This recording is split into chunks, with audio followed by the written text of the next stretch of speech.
The next rule of composition that we'll be talking about is frame within a frame. जो image आप अभी देख रहे हैं इसको एक फ्रेम कहा जाता है। जो भी आप तस्वीर लेते हैं उसको एक फ्रेम कहा जाता है। जो भी आपको व्यू फाइंडर के थ्रू नज़र आता है उसको एक फ्रेम कहा जाता है। तो पहले फ्रेम का कॉन्सेप्ट आप क्लियर कर लें और विजुअल जर्नी का मैंने कॉन्सेप्ट आपको समझा दिया। तो फ्रेम विदिन अ फ्रेम का अगर मैं आपको मिसाल दूं तो आप एक बंदे को खड़ा करें कॉरिडोर में और उसकी तस्वीर खींचें। अभी लीडिंग लाइन को थोड़ी देर के लिए इग्नोर कर दूं because corridor is sort of a leading line. एक बंदे को आप मैदान में खड़ा करें, उसकी आप तस्वीर खींचें, बड़ी एवरेज सी तस्वीर है वो।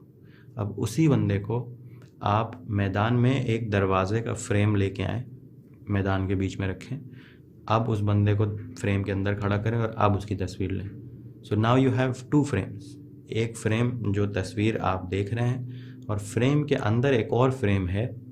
तो जब एक आम शख्स की आँख उस पिक्चर को देखती है तो उसको फ़ौरन पता चल जाता है कि ये डब्बे के अंदर जो चीज़ है मुझे इधर फोकस करना है।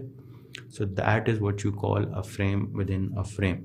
और ये जो फ्रेम की बात मैंने की है ये बहुत एक बेसिक एग्जांपल है। स्ट्रीट फोटोग्राफी में या नेचुरली दुनिया में आपको फ्रेम ढूंढने के लिए थोड़ी आँख को ट्रेनिंग करानी पड़ती है, लेकिन बहुत सारे फ्रेम्स मिलते हैं आपको। खिड़की में से अगर कोई परिंदा बैठा हुआ है तो that is frame within a frame and your subject is with in that second frame.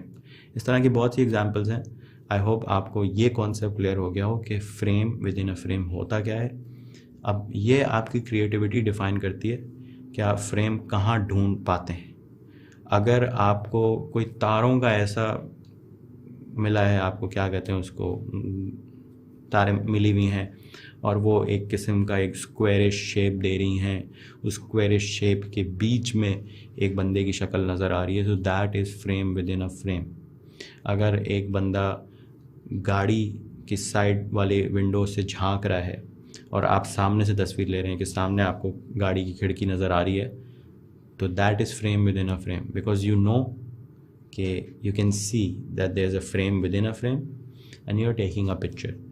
I have shown you a few examples along with this description of frame within a frame. तो examples देख के आपको ज़्यादा clear हो जाएगा कि what actually do I mean by this.